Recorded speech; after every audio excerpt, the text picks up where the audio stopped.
Gwali mwaka gwa 2018 Mary Namutamba n'aleka abaana be n'omwami n'ayolekera Saudi Arabia okunoonya fiizi z'abaana basome. Nali nnyo mu bumu n'olwokuba abaana nali maze basomessaako obatwala mu upper classes nange nafuna obuweerero ne manya nti munnange tujja kukwatagana n'abaana aweerezenga ku ssente. Byali bitambudde bulungi kyokka oluvannyuma lw'emyezi 4 abooluganda lwe tebaddamu kumuwuliza. Essimu bwe zaavaako ne tugenda n'embeera nga ngendayo ku Horebu okubabuuza mama wange nga simuwuliza naye nga baŋŋamba nti gyali akola. Desire Namale yali asoma siniya ey'okutaano yasoberwa bw'atyo n'akubirako kojjawe Charles Miyingo eyali abeera mu ggwanga lya Germany amuwe ku magezi. Ne muyitiramu mu mbeera maama tetumuwuliza Anko nadda kuba yali taliiwo. Bwe yatuuka ku kampani ya Horeb Services Limited eyatwala nnyina ebweru tebalina njo kyakumuddamu munolumba abateeka ne ku mpuliziganya ya Zoom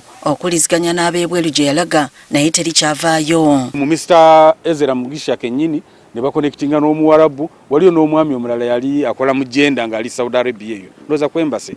Wano kojja yatandika okubuuliriza eri abantu bamanyi mu Saudi Arabia era oluvannyuma ne bakamutema nti omuntu gwe yali anoonya yali yafadde emyezi 2 emabega. Mulege nasooka okufuna gava kwembase kennyini staff omugwe sijja kwogera linnya nampeereza message n'aŋŋamba nti nsonyiwa okugamba ekigambo kino sinze mutuufu okukubulira naye omuntu gwe munoonya yafadda. Amawulire gano bagagamba aba Horeb Services Limited era ne kyulikanga ekipya gye bali bwe batyo ne babasaba okuzza omulambo kuno. Naye nga tebafaayo nga bagamba ebbanga ddene eriyiseewo ddene tekyasobola kumuzza. Abooluganda bagenda okulaba nga teri kikolebwa kwe kuddukira mu Women's Pro Bono Initiative okuyambibwa. Nannyini kampuni eno ne twogera naye ne tumuwandikira n'okumuwandiikira naye atuddamu ebbaluwa ye yategeeza ebigambo bino wammanga.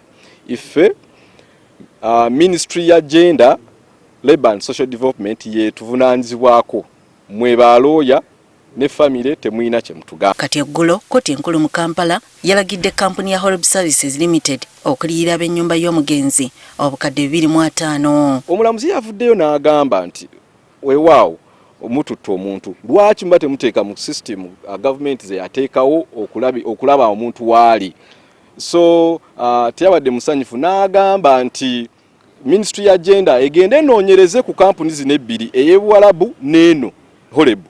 Nsanyuse nti at least bato bange bagenda kweyongerayo okusoma nange njasobola okweyongerayo okusoma kubanga waliwo sente ze bakoze eki ze bataddewo okutuliyirira. Wadde nga kkooti yasaze bweti abooluganda baagala ebisigalira by'omuntu waabwe bikomezebwewo. Oba gavumenti oba ekitongole ekyo nekisobola okutuyamba maiti neekomezebwawo n'ekira ne tumanya n'ekyatta omugenzi nsonga kye yamutta kubanga bwe yali agenda babakebera era bamutwalanga mulamu. Akulira ekibiina ekirwanirira eddembe ly'abantu abakolera ebunaayira ki Migrant Workers Voice akubye ebituli mu nsala ya kkooti enkulu ng'agamba nti tematiza. Obuvunaanyizibwa ng'ava mu Uganda bwava mikono gy'abo bw'osoma contract bwali buli mikono gyoye yamuwa omulimu ng'era yavunaanyizibwa n'okuzza omulambo gwe singa aba afudde. Tetujja kugendera ku kalica yammwe ey'Abawalabu abaziikirawo osigera oba abaziika obuzisi temaze na kwebuuza talina notice of no objection nga mwe muziika okukuba kuyisa mu state maaso.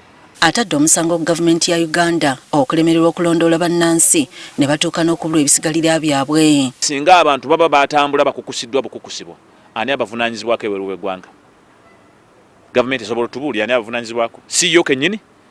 Singa bafiirayo mu clear circumstances bwe ensonga etategerekeka ng'ono bwe yafa ne bamuziika mu ngeri bwetyo gavumenti tevunaanyizibwa?